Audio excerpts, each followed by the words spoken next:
Ils savent que quand tu vois Tshisekedi, nous avons repris tout. Comment nous, on ne pense pas aussi comme ça? Ou bien le président Tshisekedi a peur que quand il va tuer, il ne va pas entrer au ciel. Et c'est vrai ça. Qui a dit ça au président Tshisekedi? Quel pasteur a dit au président Tshisekedi qu'il n'entrera pas au ciel? Parce qu'il est parti tuer quelqu'un. Mais quand il dépense 3 milliards à l'armée là, et que l'armée va en guerre et qu'on tue des Rwandais au front, mais c'est le président Tshisekedi qui tue, si vous ne savez pas. C'est lui le commandant suprême, non? Oui. Donc, je pose la question, il n'entrera pas au ciel? Quand nous partons faire la guerre à l'Est là et que nous tuons les ennemis de la République là, c'est pas celui le commandant suprême. Tout ce que les militaires font, tout, c'est sur lui, non? C'est lui qui les a envoyés, non? C'est lui qui est le commandant suprême, non? C'est lui qui donne l'argent pour l'armée, non? Mais la question que je vous pose, quand ces gens-là meurent, Tshisekedi entrera au ciel, il n'entrera pas au ciel. Si Tshisekedi a peur, il croit que non, en tuant, je n'entrerai pas au ciel, non? Alors vous n'entrerez pas au ciel parce qu'ils sont déjà morts nombreux, vous avez déjà envoyé des militaires, alors vous n'entrerez pas au ciel? Ce n'est pas ça. Le ciel sait qu'une armée est là pour défendre sa patrie. Quand il y a un ennemi, le chef de l'État doit attaquer l'ennemi pour le mettre hors état de nuire. C'est ce qu'on appelle ce qui est à César est à César. Ce qui est à Dieu est à Dieu. Vous entrerez toujours au ciel, Excellence, Monsieur le Président de la République. Parce que ce que vous faites là, vous ne le faites pas pour vous. Vous faites ça pour le peuple de Dieu. Donc, vous entrerez toujours. Mais ne touchant pas Kabila peut faire que vous n'entrez pas au ciel. Dieu pourra dire que tu sais que tu n'as pas fait le travail que je t'ai donné. Tu devais mettre hors état de nuire les gens qui tuaient les enfants de Dieu, les enfants congolais. Expliquez-nous un peu pourquoi. Et puis, Hippolyte Kanambe demande un soulèvement populaire. Un étranger qui demande à un autre peuple qu'il a dirigé pendant 18 ans, je veux que vous puissiez vous soulever pour que vous puissiez chasser votre frère là. Que moi je revienne, continuer à vous punir, à vous tuer. Parce que je vous ai tué pendant 18 ans, c'est pas suffisant. Alors comme vous êtes bête et stupide, allez, soulevez-vous. Allez-y après Tshisekedi, allez, chassez-les. Je reviens encore, je vais vous diriger, vous les Nyangalakata. C'est ça là, non? C'est ça, non? Nous combattons les AFC M23. Nous condamnons les C64. Nous condamnons ces personnes-là. Or, nous savons que leur tête, c'est Hippolyte Kanambe et Kagame. Les Américains prennent Kagame, nous prenons Hippolyte Kanambe. C'est simple. Pourquoi autour de Tshisekedi il n'y a pas un militaire que tu aies une seule étoile, que tu en aies 2 ou 3, qui peut dire au président Tshisekedi, moi, donnez-moi la mission, j'ai besoin de 1 milliard de dollars, j'ai besoin de 500 millions de dollars, je vous donne la tête de Kabila dans 2 semaines.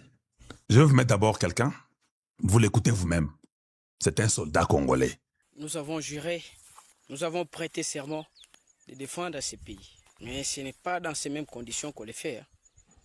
Là, ça commence à nous faire du mal. Vous vous retrouvez dans des conditions dont l'ennemi est bien équipé que le gouvernement. Mais c'est étonnant, n'est-ce pas? Mais ça fait mal. Nous avons tout dans notre pays, au Congo. Nous avons tout, sauf rien. Mais pourquoi et pour quelle raison que l'ennemi peut être bien équipé que nous, pour nous aider à nous équiper? Notre souci, ce n'est pas seulement l'argent, non. Ce n'est pas l'argent. Si c'était l'argent qui nous avait poussé d'intégrer cette armée, on devrait rester dans la vie civile pour être comme les autres. Mais vous savez que nous sommes mal équipés. On ne travaille pas normalement. L'ennemi avec des drones kamikazes, mais nous on manque même des Motorola. Vous savez, un petit Motorola qui ne coûte ici c'est 20 $. Moi je ne sais pas si c'est 20 $, si c'est beaucoup, c'est 20 $. Mais vous imaginez que nous, les gouvernements, on manque ça. Que ces messages puissent arriver au président de la République. Veuillez nous aider. Est-ce que vous savez même comment on mange? Nous là, on ne le fait pas pour vous. On le fait pour l'amour de notre pays. Donc, voilà un message d'un militaire qui dit « Je vous aime tant ». Hein? Il est au front. Hein? J'ai fait un message il y a 1 semaine et 3 jours. J'ai dit que les autorités compétentes puissent régler les problèmes dans l'armée. Je ne voulais pas dire ce qu'il a dit là. Il vient de le dire, c'est déjà dans les TikTok partout, c'est pourquoi je le dis. Comment un militaire au Congo peut manquer un Motorola de 20 $? J'ai des messages là, des Motorola, ça fait 1 semaine et demie. Les autorités du Congo ont ces mêmes messages-là. Vous ne pensez pas que quand un militaire dit ça, vous ne savez même pas comment nous mangeons. C'est lui qui est chargé des ravitaillements de la nourriture. Vous les chassez. Même s'il est le petit frère propre de Tshisekedi, il saute. C'est ça la vérité. Comment un militaire peut manquer un Motorola? J'ai vu l'émission de Jean-Claude Moubenga, j'ai même commencé à vouloir pleurer. Excellence, Monsieur le Président de la République, il n'est pas bon de réagir toujours après qu'il y ait déjà les gens qui sont morts. Non, ça c'est une très mauvaise tactique. À des moments, mieux vaut changer pour venir encore changer demain que de rester calme et les gens meurent après que les gens meurent nombreux. Maintenant, vous venez agir après. Ça ne sera pas et ça n'aura pas d'impact. Bah, c'est Bakofi. C'est qu'on va changer pour Annie. Autre chose, Excellence. Il y a les gens qui peuvent vous trahir, il y a les gens qui ne peuvent pas vous trahir. Je n'ai pas besoin de venir ici vous dire que moi je ne vous trahirai pas. Si quelqu'un te dit ça, c'est un aventurier. Je sais que les gens m'ont posé la question hier, avant-hier. Kalonji, mais qu'est-ce que ton frère Moi d'Invite a fait? Oh, soyons sérieux, je vais vous parler aujourd'hui. Hein. Je suis venu pour parler. Moi d'Invite ne peut rien faire. Un ministre de Défense ne peut rien faire, je vous dis la vérité. Un ministre de Défense n'a pas le droit de donner l'ordre sur un général. Celui qui donne l'ordre sur le général, c'est le président de la République. Un ministre ne peut pas changer un général, c'est le président de la République. D'accord? Voilà pourquoi je ne vais pas entrer dans les détails. Un ministre de Défense, c'est un figurant. L'administration, peut-être il peut aider les chefs à lui dire qu'il y a ça ici, il y a ça là-bas. Mais il n'a pas un seul mot. Je ne dis pas parce qu'il est mon frère, mais c'est la vérité. Qu'est-ce que moi d'Invite va faire à ce niveau? Va-t-il enlever un général? Va-t-il enlever un colonel? Il ne peut rien faire. Aujourd'hui, tout revient au président Tshisekedi. Même le général qui est voleur, le général qui est traître, tout c'est le président Tshisekedi. Et il faudrait que le président Tshisekedi vraiment puisse élever son jeu, maintenant ou jamais. Je ne parle pas des Américains, parce que j'ai compris que chaque fois qu'on parle des Américains, ça distrait beaucoup. Aujourd'hui, il est nécessaire, plus que jamais, que le président Tshisekedi change tous ces généraux-là. Ça fait 6 ans, ils n'ont pas réussi, Excellence. Il n'y a pas expliqué. Allez, je vais vous mettre autre chose encore. Président Fachi Beton. Oiza basoda FARDC o le message papa Nabiso.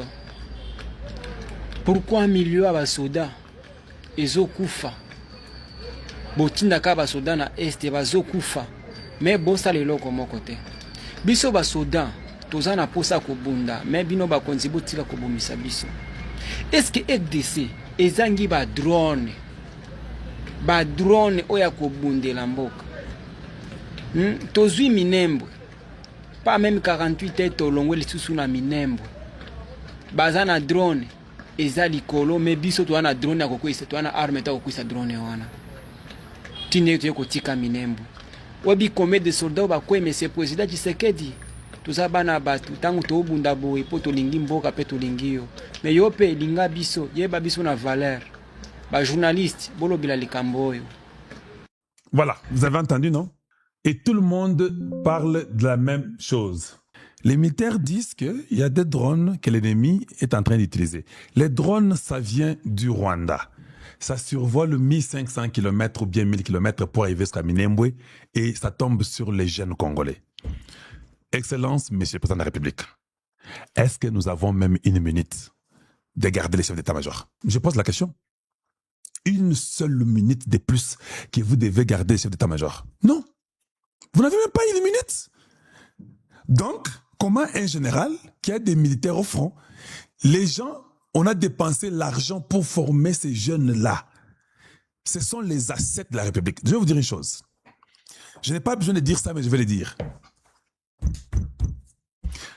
Mon fils est officier dans Air Force aux États-Unis. Il est officier. Il vient à la maison se promener chez nous. On lui avait dit qu'il doit rentrer tel jour à telle heure, là, au camp militaire chez eux, dans Air Force. Alors, comme ils avaient voyagé, ils sont partis à Las Vegas, ils rentrent tous avec la famille. Comme ils étaient dans l'avion, Air Force a appelé plus de 3 fois, l'enfant n'a pas répondu. Air Force a commencé à investiguer. On envoie des militaires chez moi à la maison pour venir voir où est l'enfant. Est-ce que vous comprenez? Et quand je demande, il dit non, mais il avait demandé, ils m'ont dit, hein, cet enfant est un asset américain. C'est-à-dire que quand on ne peut pas les repérer là où il est, dans 1 ou 2 heures, 3 heures, ils envoient les gens les chercher partout aux États-Unis. Même quand il sort des États-Unis, il doit avoir des permissions d'autorisation. Partout où il est, on sait qu'il est telle place. Maintenant, chez nous, on forme les gens, on dépense 3 milliards, on forme les enfants. Ils viennent, on les envoie à Minembwe. Ils sont à Minembwe. Vous avez entendu, c'est pas moi qui parle, ce sont eux. Ils sont à Minembwe. Les drones viennent du Rwanda et tombent sur les enfants et tuent ces enfants-là. Les ascètes congolais. Et un général est assis, les chefs d'état-major. Je ne veux pas que je commence encore à crier sur le général, que je crie encore sur des militaires, sur des colonels, sur Chirangonza, pour que les chefs d'État viennent les arrêter après 4 ans. Non, nous ne voulons plus ça. À un moment donné, vous les arrêterez, mais les gens sont déjà morts. Tumbabwamunda a fait tuer les enfants. Vous avez arrêté Tumbabwamunda en retard. Excellence, Messieurs le Président de la République, faites-nous aussi grâce, comme nous vous faisons aussi grâce, et que nous vous écoutons à tout ce que vous nous dites. Vous aussi, écoutez-nous. Parce que ce n'est plus maintenant moi, ce sont maintenant les enfants au front qui commencent à les dire eux-mêmes. Vous avez vu les images.